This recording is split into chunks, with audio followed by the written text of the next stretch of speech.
تاریخچه اختلالات و آسیب‌های روانی و تعریف ناهنجاری. تاریخچه اختلالات روانی در طول تاریخ، درک و درمان اختلالات روانی دستخوش تغییرات بسیاری شده است. در دوران باستان، اختلالات روانی اغلب به نیروهای ماوراءالطبیعه مانند ارواح خبیثه و شیاطین نسبت داده میشد. برای درمان این اختلالات، روش‌هایی مانند سوزاندن، زدن و حتی سوراخ کردن جمجمه استفاده میشد. در یونان باستان، فیلسوفانی مانند افلاطون و ارسطو تلاش کردند تا علل رفتارهای نابهنجار را از طریق تعارض بین استدلال و هیجان یا اختلال در مزاج‌های چهارگانه صفرا، سودا، خون، بلغم توضیح دهند. بقراط، پزشک یونانی، نقش خدایان و شیاطین در ایجاد بیماری‌ها را رد کرد و اختلالات روانی را ناشی از اختلال در اعضای بدن، به ویژه مغز، دانست. در قرون وسطی، با تسلط مذهب بر علم، روش‌های علمی جای خود را به روش‌های مذهبی دادند و بیماران روانی مورد شکنجه و تنبیه قرار می‌گرفتند.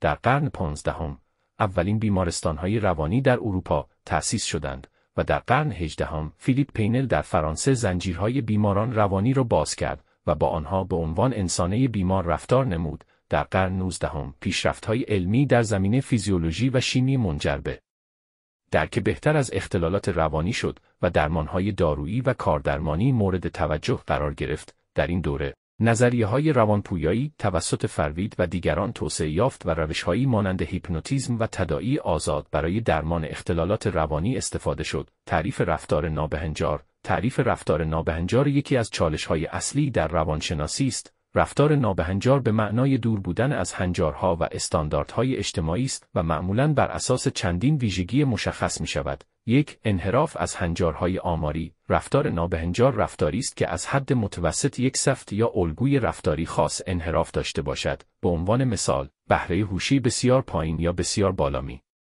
تواند به عنوان رفتار نابهنجار در نظر گرفته شود. 2. انحراف از هنجاره اجتماعی. رفتار نابهنجار رفتاری است که با استانداردهای اجتماعی تطابق نداشته باشد. این تعریف نسبی است و به فرهنگ و جامعه بستگی دارد. 3. رنج شخصی. اگر رفتاری باعث درد و رنج فرد شود، میتوان آن را نابهنجار در نظر گرفت. به عنوان مثال، افراد مبتلا به وسواس یا افسردگی اغلب رنج زیادی را تجربه میکنند. 4. ناتوانی. اگر فرد در برخی از حوزه‌های زندگی مانند کار، روابط خانوادگی یا اجتماعی دچار اختلال شود، این رفتار میتواند نابهنجار تلقی شود. 5. پیشبینی ناپذیری. رفتار نابهنجار ممکن است به صورت غیرمنتظره و نامتناسب با موقعیت رخ دهد. به عنوان مثال، اضطراب شدید در موقعیت‌های عادی میتواند نشانه‌ای از اختلال اضطرابی باشد. هیچ یک از این معیارها به تنهایی برای تعریف رفتار نابهنجار کافی نیستند و معمولاً ترکیبی از این ویژگی‌ها برای تشخیص رفتار نابهنجار استفاده می‌شود.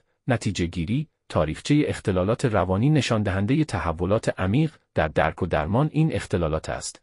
از اعتقادات ماوراءالطبیعه تا رویکردهای علمی و روانپویایی، مسیر طولانی‌ای طی شده است. تعریف رفتار نابهنجار نیز پیچیده و چندوجهی است و به عوامل مختلفی مانند هنجارهای اجتماعی، رنج شخصی و ناتوانی بستگی دارد. درک این مفاهیم برای تشخیص و درمان مؤثر اختلالات روانی ضروری است.